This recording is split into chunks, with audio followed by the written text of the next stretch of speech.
Hello everyone, Bill Parish here from GTT Audio, and welcome to the channel today.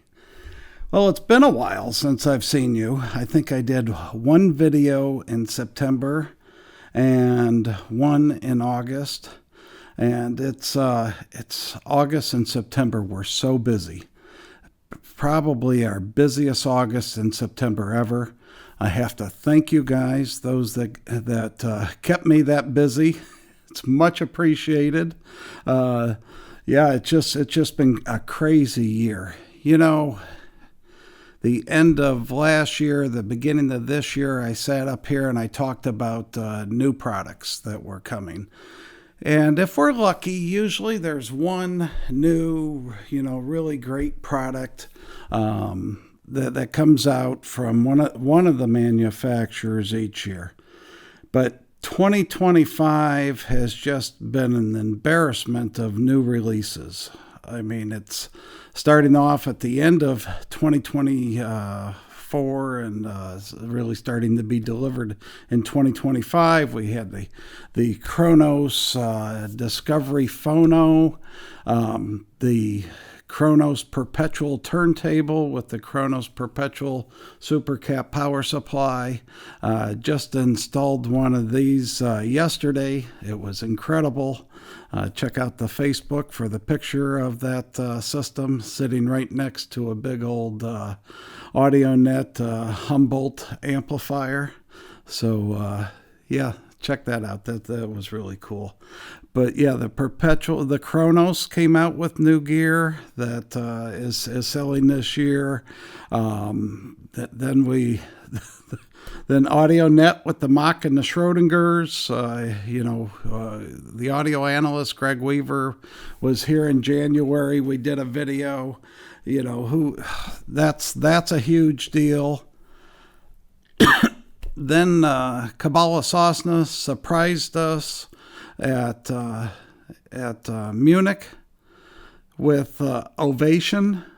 I mean, that was the surprise of Munich, that is for sure. I've got the cables in the big rig. I think I talked about this a couple episodes ago, sometime in the summer. It's just absolutely phenomenal.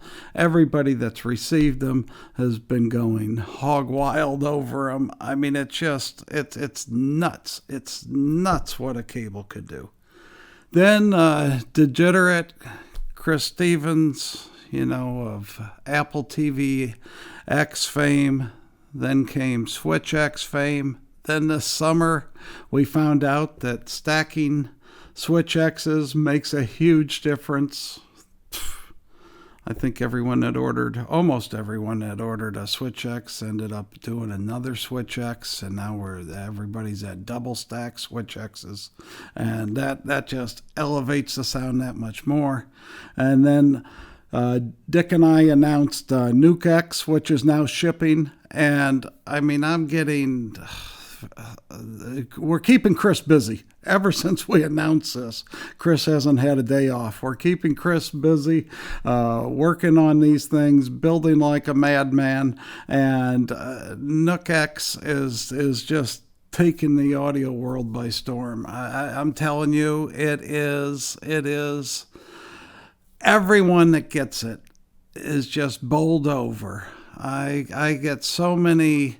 And I did this, and it's with Switch X too. I mean, for what we sell, these things are not, we're not robbing the bank, or you're not robbing the bank to pay for it. They're relatively affordable for what it does, and especially for what it brings to the table as far as a performance boost for your system.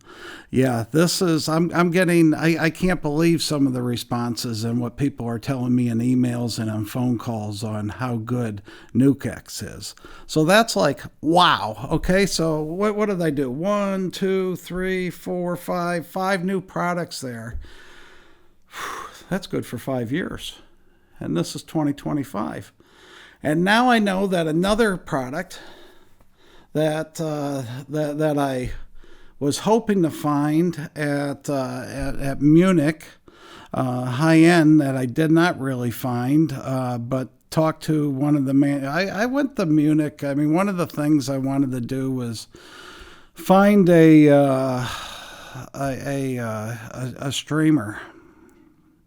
And not that I needed a streamer, but really more like how we use the Orlick is, and I'll have more on Orlick in a second, but as a Rune bridge, because we run Rune, and then what we want to do is we want to take that Ethernet and convert it to turn it to USB. Really, and that's how we've always used Orlick, and almost all my clients. We have a few people using it as a streamer and as the Lightning DS software, but almost everybody's using it as a Rune endpoint. Well, talking to my friends over at Master Fidelity, you know, the people that don't do anything normal, they decided that they were going to make a Rune bridge for me, and it will work. Oh, it's all engineered to work perfectly with the NADAC DAC and clock, the D and C or C and D, if you're going with the alphabet. So if you have C for clock and D for DAC, well, a bridge, I guess, would be NADAC B, huh? 2 to 3 weeks, I'll have a prototype here. I am so looking forward to that. That is going to be, well, they know what I want, and yeah, it's going to be killer. If it's not, it'll be back to the drawing board. Hey, it's a prototype, so we can kick it back as many times as we want. But I'm expecting this just to knock the ball out of the park, especially with NukeX. I mean, NukeX running Rune this into NADAC B.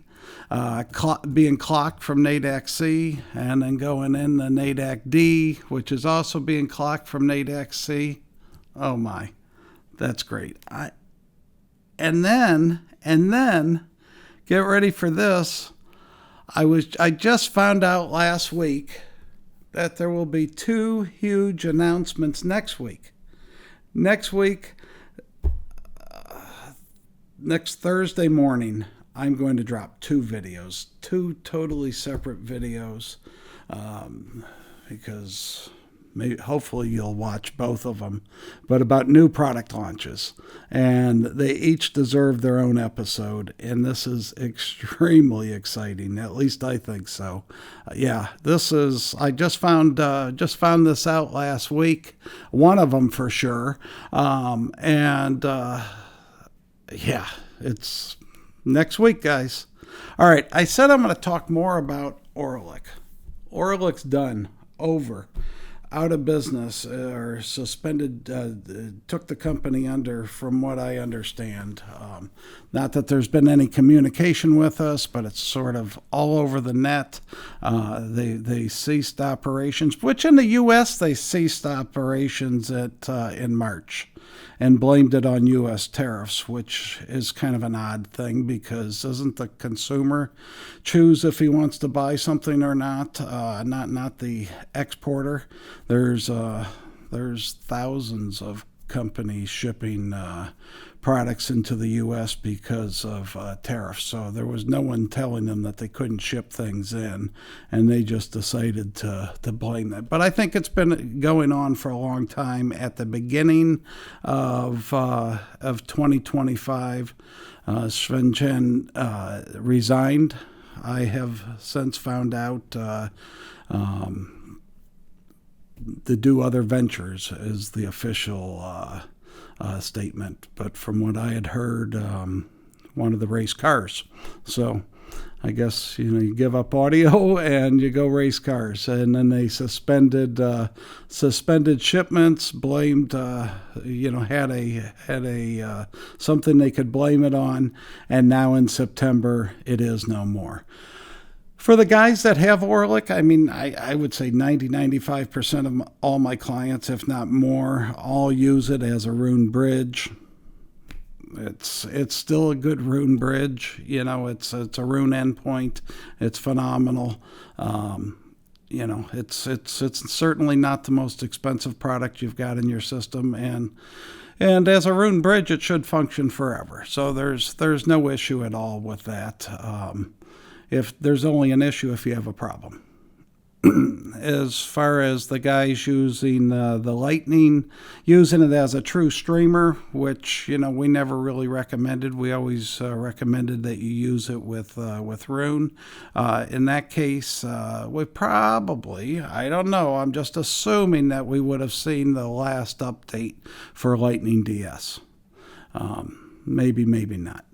So tons and tons of great news, and then one little maybe new. Yeah, I don't like to hear that anyone is stopping doing business. So one piece of news that's not so great. We were with Orlik since their beginning, since that little plastic streamer, since their little Vega DAC, the first one, all the little miniature components, the little pure Class A miniature. I still have all the original stuff. I thought it was really cool. The little plastic streamer, that little pure Class A Vega preamplifier, the little Vega, or that wasn't a Vega preamp, a Taurus preamp, a Vega DAC, and then the Masaric or whatever they were, the little mono amps. Still have them all. Anyway, yeah, sorry to hear that. But guys, next week, 2 episodes next Thursday. I cannot wait to bring you this news. Take care.